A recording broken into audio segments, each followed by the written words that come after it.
प्रसार माध्यमे आणि इतिहास या पाठामध्ये आपण प्रसार माध्यमांची ओळख, प्रसार माध्यमांचा इतिहास, प्रसार माध्यमांची आवश्यकता, प्रसार माध्यमांद्वारे मिळणाऱ्या माहितीचे चिकित्सक आकलन व संबंधित व्यावसायिक क्षेत्रे यांचा अभ्यास करणार आहोत. 1. प्रसार माध्यमांची ओळख. प्रसार माध्यमे या शब्दात प्रसार आणि माध्यमे असे दोन शब्द आहेत. प्रसार याचा अर्थ दूरवर पोहोचवणे. एखादी माहिती आपण एखाद्या माध्यमाच्या सहाय्याने दूरवर पोहोचवू शकतो. पूर्वीच्या काळी राजाला एखादी बातमी संपूर्ण राज्यात पोहोचवायची असेल तर त्यासाठी कित्येक दिवस लागायचे. पूर्वी गावोगाव दौंडी पिटवत असत. एकाकडून दुसऱ्याला, दुसऱ्याकडून तिसऱ्याला असा बातमीचा प्रवास व्हायचा. 2. प्रसार माध्यमांचा इतिहास. भारतात इंग्रजांचे आगमन झाल्यावर मुद्रणकला, वर्तमानपत्रे सुरू झाली. वर्तमानपत्रांमुळे छापील बातमी सगळीकडे पोहोचण्यास मदत होऊ लागली. वर्तमानपत्र हे माहितीच्या आणि ज्ञानाच्या प्रसाराचे साधन झाले. वर्तमानपत्रे मुख्यतः बातम्या, अग्रलेख, लोकांची मते, जाहिराती, रंजक व अन्य पूरक मजकूर यांचा समावेश असलेले, ठरलेल्या वेळी नियमितपणे छापून वितरित केले जाणारे प्रकाशन म्हणजे वर्तमानपत्र होय. वर्तमानपत्रे स्थानिक, देशांतर्गत व जागतिक स्वरूपाच्या विविध बातम्या पुरवण्याचे काम करतात. चालू घडामोडींच्या नोंदींचा वर्तमानपत्रे म्हणजे एक ऐतिहासिक दस्तऐवज आहे. वर्तमानपत्रांचे पूर्वसुरी. इजिप्तमध्ये इसवी सन पूर्व काळात सरकारी आदेशांचे कोरीव लेख सार्वजनिक ठिकाणी लावून ठेवत असत. प्राचीन रोमन साम्राज्यात सरकारी हुकूम कागदावर लिहून काढत व ते कागद प्रांतोप्रांती वाटले जात. यात देश व राजधानीतील घटनांची माहिती असे. ज्युलियस सीझरच्या अधिपत्याखाली ॲक्टा डायर्ना, डेली ॲक्ट, रोजच्या घटना नावाची वार्तापत्रे रोममध्ये सार्वजनिक ठिकाणी लावत. लोकांपर्यंत सरकारी निवेदने पोहोचवण्याचा तो एक प्रभावी मार्ग होता. 7व्या शतकात चीनमध्ये सरकारी निवेदने सार्वजनिक ठिकाणी वाटत असत. इंग्लंडमध्ये लढायांची किंवा महत्त्वाच्या घटनांची पत्रके अधूनमधून वाटत असत. धर्मशाळांमध्ये उतरणारे प्रवासी, फिरस्ते तेथील स्थानिक लोकांना दूरवरच्या बातम्या रंगवून सांगत असत. राजांचे प्रतिनिधी वेगवेगळ्या ठिकाणी असत. ते ताज्या बातम्या दरबारात पाठवत. Bengal gadget. भारतातील पहिले इंग्रजी वर्तमानपत्र 29 जानेवारी 1780 रोजी सुरू झाले. कलकत्ता जनरल ॲडव्हर्टायझर्स किंवा बेंगॉल गॅझेट या नावाने ते ओळखले जाते. जेम्स ऑगस्ट हिकी या आयरिश व्यक्तीने ते सुरू केले. दर्पण. दर्पण हे पत्र 1832 साली मुंबईत सुरू झाले. बाळशास्त्री जांभेकर हे दर्पणचे संपादक होते. दर्पणच्या अंकातील बातम्यांमधून आपणास राजकीय, आर्थिक, सामाजिक आणि सांस्कृतिक इतिहास सापडतो. उदाहरणार्थ, 1. कंपनी सरकारच्या 3 इलाख्यातील जमा खर्चाच्या यादी. 2. या देशावर रशियनांचा हल्ला होण्याचे भय. 3. शहर साफ ठेवण्याकरता मंडळीची नेमणूक. 4. हिंदू विधवांचा पुनर्विवाह. 5. कोलकाता येथे थिएटरची सुरुवात. 6. राजा राम मोहन राय यांची इंग्लंडमधील कामगिरी. यावरून तत्कालीन परिस्थितीवर प्रकाश पडतो. प्रभाकर. हे वर्तमानपत्र भाऊ महाजन यांनी सुरू केले. त्यात फ्रेंचांच्या बंडाचा इतिहास म्हणजेच फ्रेंच राज्यक्रांती, लोकहितवादी म्हणजेच गोपाळ हरी देशमुख यांची समाज प्रबोधन पत्रे प्रसिद्ध झाली. ज्ञानोदय. ज्ञानोदय पत्रात 1842 मध्ये आशिया खंडाचा व 1851 मध्ये युरोपचा नकाशा छापण्यात आला. मराठी वर्तमानपत्रात पहिले चित्र छापण्याचा मान ज्ञानोदयकडे जातो. विजेच्या साह्याने बातमी पोहोचवण्याचे यंत्र म्हणजे टेलिग्राफ 1852 पासून सुरू झाल्याची माहिती ज्ञानोदय मधून मिळते.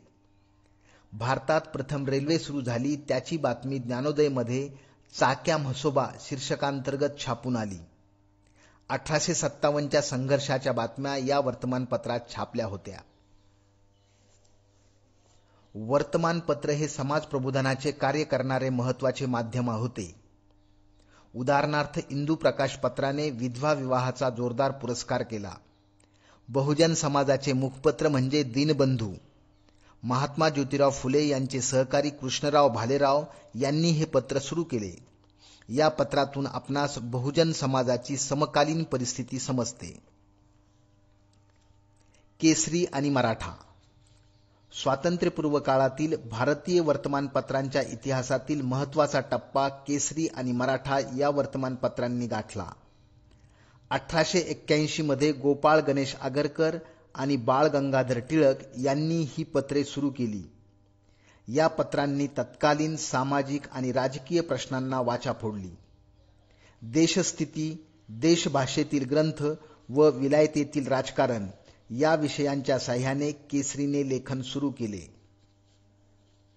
21व्या शतकात वर्तमानपत्रे लोकशाहीचा चौथा स्तंभ म्हणून महत्वाची भूमिका बजावत आहेत.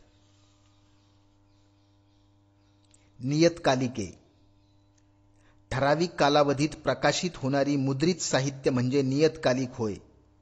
यात साप्ताहिक, पाक्षिक, मासिक, द्वैमासिक, त्रैमासिक, षान्मासिक, वार्षिक यांचा समावेश होतो. याखेरीज अनियतकालिक हाही प्रकार रूढ आहे. अनियतकालिकांचा प्रसिद्धीचा काळ निश्चित नसतो. बाळशास्त्री जांभेकर यांनी मराठी भाषेतील पहिले मासिक दिग्दर्शन सुरू केले. नियतकालिकांचा विचार करायचा झाल्यास प्रगती 1929 साप्ताहिक महत्वाचे आहे. त्याचे संपादक त्र्यंबक शंकर शेजवलकर हे होते. त्यांनी प्रगतीमधून इतिहासशास्त्र, महाराष्ट्राचा इतिहास आणि सामाजिक चळवळी इत्यादी विविध विषयांवर विपुल लेखन केले. आधुनिक काळात भारतीय इतिहासाशी संबंधित अनेक नियतकालिके निघत आहेत. उदाहरणार्थ मराठी भाषेतील भारतीय इतिहास आणि संस्कृती, मराठवाडा इतिहास परिषद पत्रिका इत्यादी. वेब पत्रकारिता. अत्याधुनिक नियतकालिकांमध्ये वेब पत्रकारिता प्रकारात प्रसिद्ध होणाऱ्या नियतकालिकांचा समावेश होतो. यामध्येही इतिहास हा प्राधान्याचा विषय असतो. Web news portals, social media, web channels, YouTube यावर इंग्रजी आणि भारतीय भाषांमधून वाचक आणि प्रेक्षकांसाठी मजकूर उपलब्ध करून दिला जातो. आकाशवाणी. स्वातंत्र्यपूर्व कालखंडात 1924 मध्ये इंडियन ब्रॉडकास्टिंग कंपनी म्हणजेच IBC या नावाने दर दिवशी कार्यक्रमांचे प्रसारण करणारे एक खाजगी रेडिओ केंद्र सुरू झाले. नंतर ब्रिटिश सरकारने याच कंपनीचे इंडियन स्टेट ब्रॉडकास्टिंग सर्व्हिसेस म्हणजेच ISBS असे नामकरण केले. 8 जून 1936 रोजी या कंपनीचे नामकरण ऑल इंडिया रेडिओ म्हणजेच AIR असे झाले.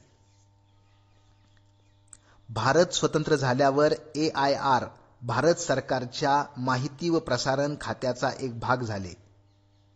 शासकीय कार्यक्रम व उपक्रमांची माहिती देणारे अधिकृत केंद्र असे याचे सुरुवातीला स्वरूप होते. ख्यातनाम कवी पंडित नरेंद्र शर्मा यांच्या सूचनेनुसार आकाशवाणी हे नाव दिले गेले.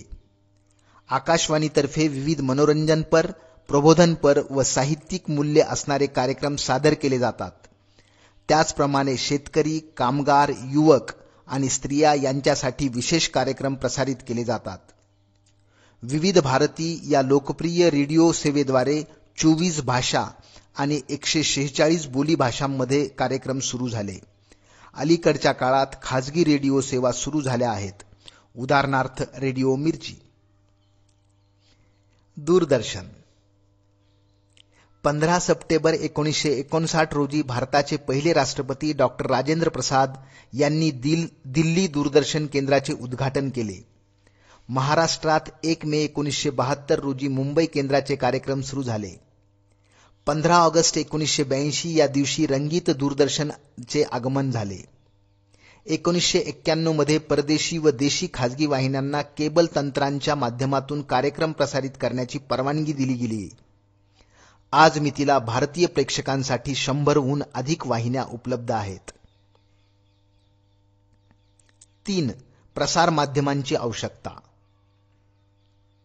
माहितीचा मुक्त प्रवाह समाजात पसरवण्यासाठी प्रसार माध्यमांची आवश्यकता असते. अग्रलेख, विविध सदरे, पुरवण्या हे वर्तमानपत्रांचे अविभाज्य भाग असतात. वाचकांच्या पत्रव्यवहाराच्या माध्यमातून वाचकही आपले म्हणणे मांडत असतात. लोकशाही अधिक सदृढ होण्यास वर्तमानपत्रे मदत करू शकतात. दूरदर्शन हे दृकश्राव्य माध्यम असल्याने त्याने वर्तमानपत्र आणि आकाशवाणी यांच्या मर्यादा ओलांडून जनतेला प्रत्यक्ष काय घडले हे दाखवायला सुरुवात केली. जनतेला एखाद्या घटनेचा आखोदेखा हाल पाहण्यासाठी दूरदर्शनला पर्याय नाही. 4. प्रसार माध्यमांद्वारे मिळणाऱ्या माहितीची चिकित्सक आकलन. प्रसार माध्यमांद्वारे मिळणाऱ्या माहितीचे चिकित्सक आकलन करून घ्यावे लागते. प्रत्येक वेळी वर्तमानपत्रामधून आपणासमोर येणारी माहिती वास्तवाला धरून असेलच असे नाही. आपणास ती तपासून घ्यावी लागते. अनधिकृत बातमी प्रसिद्ध होण्याचे एक जगप्रसिद्ध उदाहरण आहे. स्टर्न नावाच्या एका जर्मन साप्ताहिकाने ॲडॉल्फ हिटलरच्या हस्ताक्षरातील अनेक रोजनिशी विकत घेतल्या आणि त्या इतर प्रकाशक कंपन्यांना विकल्या. हिटलरच्या या तथाकथित हस्तलिखित रोजनिशी मिळाल्याची बातमी प्रसिद्ध झाली, परंतु त्या रोजनिशी नकली असल्याचे सिद्ध झाले. यामुळे प्रसारमाध्यमांमधून मिळणारी माहिती वापरताना काळजी घ्यावी लागते. संबंधित व्यावसायिक क्षेत्रे. वर्तमानपत्रांना रोजच्या रोज ताज्या बातम्या वाचकांपर्यंत पोहोचवायच्या असतात. हे काम करत असताना बातमी मागची बातमी सांगावी लागते. अशा वेळी वर्तमानपत्रांना इतिहासाची गरज पडते. एखाद्या बातमीचा सविस्तर आढावा घेताना भूतकाळात तशाच स्वरूपाची एखादी घटना इतरत्र घडली असल्यास वर्तमानपत्रे ती बातमीमध्ये चौकट देऊन छापतात. तेव्हा वाचकाला जादा माहिती मिळते आणि घटनेच्या मुळापर्यंत जाता येते. वर्तमानपत्रांमधील सदरांमध्ये 50 वर्षापूर्वी 100 वर्षापूर्वी अशा प्रकारची सदरे असतात. ती इतिहासाची साधने आणि इतिहासावर आधारित असतात. या प्रकारच्या सदरांमधून आपणास भूतकाळातील आर्थिक, सामाजिक, राजकीय, ऐतिहासिक घटना समजतात. भूतकाळाच्या पार्श्वभूमीवर वर्तमान कळण्यास मदत होते. वर्तमानपत्रांना विशेष प्रसंगी पुरवण्या किंवा विशेषांक काढावे लागतात. उदाहरणार्थ 1914 मध्ये पहिले महायुद्ध सुरू झाले, त्याला 2014 मध्ये 100 वर्ष पूर्ण झाली. त्या युद्धाचा सर्वंकष आढावा घेणारी पुरवणी काढताना त्या घटनेचा इतिहास माहीत असावा लागतो. 1942च्या चले जाव आंदोलनाला 2017 मध्ये 75 वर्ष पूर्ण झाली. अशा प्रसंगी वर्तमानपत्रे लेख, अग्रलेख, दिनविशेष, आढावा यांच्याद्वारे त्या घटनेचा वेध घेतात. त्यावेळी इतिहासाचा अभ्यास उपयोगी पडतो. आकाशवाणीसाठी सुद्धा इतिहास हा महत्त्वाचा विषय असतो. उदाहरणार्थ 15 ऑगस्ट 1947 किंवा त्यानंतरच्या प्रधानमंत्र्यांची स्वातंत्र्य दिनानिमित्तची भाषणे आकाशवाणीच्या संग्रहात असून त्याचा समकालीन परिस्थिती समजण्यासाठी उपयोग होतो. आकाशवाणीला काही विशेष कार्यक्रम प्रसंगी इतिहासाच्या अभ्यासकांची गरज लागते. राष्ट्रीय नेत्यांची जयंती वा पुण्यतिथी, एखाद्या ऐतिहासिक घटनेस 1 वर्ष, 25 वर्ष, 50 वर्ष, 100 वर्ष वा त्यापेक्षा त्या पटीत जास्त वर्ष पूर्ण होत असतील तर त्याची चर्चा करण्यासाठी त्या घटनेची माहिती लागते. राष्ट्रीय नेत्यांच्या कार्यावर भाषणे देण्यासाठी वक्त्यांना इतिहासाचा आधार घ्यावा लागतो. आकाशवाणीवरही दिनविशेष कार्यक्रम प्रसारित होतो. दूरदर्शन आणि इतिहासाचे जवळचे नाते आहे. इतिहासाच्या संदर्भात आवड निर्माण करण्याचे आणि जागृती करण्याचे महत्त्वाचे काम दूरदर्शन आणि इतर वाहिन्या करतात. दूरदर्शनवरील रामायण, महाभारत अशा पौराणिक मालिका तसेच भारत एक खोज राजा शिवछत्रपती या ऐतिहासिक मालिकांनी फार मोठा प्रेक्षक वर्ग आकर्षित केला. रामायण महाभारत सारख्या मालिकांची निर्मिती करताना तत्कालीन वातावरण, वेशभूषा, शस्त्रास्त्रे, राहणीमान, भाषा या संबंधीच्या जाणकारांच्या मदतीची गरज लागते. त्यासाठी इतिहासाचा बारकाईने अभ्यास करावा लागतो. आधुनिक काळात डिस्कव्हरी, नॅशनल जिओग्राफी, हिस्ट्री यासारख्या चॅनल्सवर प्रसारित होणाऱ्या मालिकांमधून जगभरच्या इतिहासाचा खजिना प्रेक्षकांसाठी खुला केला गेला आहे. त्याद्वारे लोक जगाचा इतिहास आणि भूगोल घरबसल्या जाणून घेऊ शकतात. या मालिका अधिक रंजक होण्यासाठी काही वेळा इतिहासातील निवडक भागांचे व्यक्तिरेखांच्या माध्यमातून सादरीकरण केले जाते. उदाहरणार्थ कर्तृत्ववान स्त्री-पुरुष, खेळाडू, सेनानी इत्यादी. त्याखेरीज वास्तू, किल्ले, साम्राज्याचे उदयास्त इतकेच नव्हे तर पाककलेच्या इतिहासावरीलही मालिकाही लोक उत्सुकतेने पाहतात. वरील सर्वच क्षेत्रासाठी इतिहासाच्या सखोल अभ्यासाची गरज असते. विचार करा, मुघल काळात बिहारमध्ये दुष्काळ पडल्यावर त्याची बातमी दिल्लीला कशी पोहोचत असेल? त्यावर विचारविनिमय होऊन दिल्लीचा सम्राट ज्या उपाययोजना करत असेल त्या बिहारमध्ये पोहोचवायला किती वेळ लागत असेल? यादी करा. स्वातंत्र्यपूर्व काळातील काही प्रमुख नेते व त्यांनी सुरू केलेल्या वर्तमानपत्रे यांची यादी करा. माहित आहे का तुम्हाला, दर्पण या पहिल्या मराठी पत्राचे संपादक या नात्याने बाळशास्त्री जांभेकरांना आद्य संपादक म्हटले जाते. 6 जानेवारी हा त्यांचा जन्मदिवस पत्रकार दिन म्हणून महाराष्ट्रात साजरा केला जातो. करून पहा. वर्गातील प्रत्येक विद्यार्थ्याने एका बातमीचे कात्रण आणून त्याची वही तयार करा. करून पहा. आधुनिक काळात अनेक वृत्तपत्रांनी तंत्रज्ञानाचा उपयोग करून ई-आवृत्त्या सुरू केलेल्या आहेत. त्यांना वाचकांमधून चांगला प्रतिसाद मिळत आहे. शिक्षकांच्या मदतीने ई-वृत्तपत्रे कशी वाचायची ते समजून घ्या. चला शोधूया. वरील उदाहरणांव्यतिरिक्त महाराष्ट्र आणि केंद्र पातळीवर इतिहास संशोधनाशी निगडीत असणाऱ्या संस्था, विद्यापीठे मराठी, हिंदी आणि इंग्रजी भाषेत नियतकालिके प्रकाशित करतात. आंतरजालाच्या साहाय्याने त्यांचा शोध घ्या. माहित आहे का तुम्हाला, 23 जुलै 1927 रोजी भारतातले पहिले इंग्रजी न्यूज बुलेटिन मुंबई रेडिओ केंद्रावरून प्रकाशित केले गेले. त्यानंतर कोलकात्यावरून बंगाली बातम्या सुरू झाल्या. करून पहा. सध्याच्या काळातील विविध दूरचित्रवाणीवरील वाहिन्यांची माहिती आपल्या मित्रांच्या गटात गटकार्य म्हणून लिहून काढा.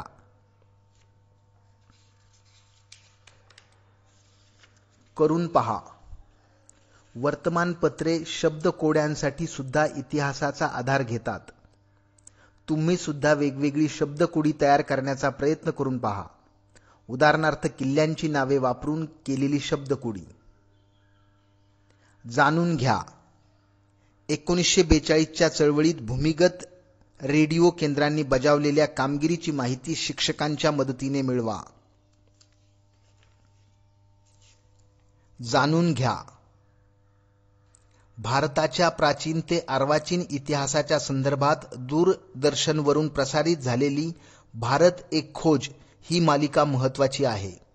पंडित नेहरू यांच्या डिस्कव्हरी ऑफ इंडिया या ग्रंथावर आधारित ही मालिका होती. श्याम बेनेगल दिग्दर्शित या मालिकेने प्राचीन काळ ते अर्वाचीन काळाचा सामाजिक, सांस्कृतिक आणि राजकीय इतिहास मांडला. सखोल संशोधन आणि सादरीकरण या पातळीवर ही मालिका सरस ठरली.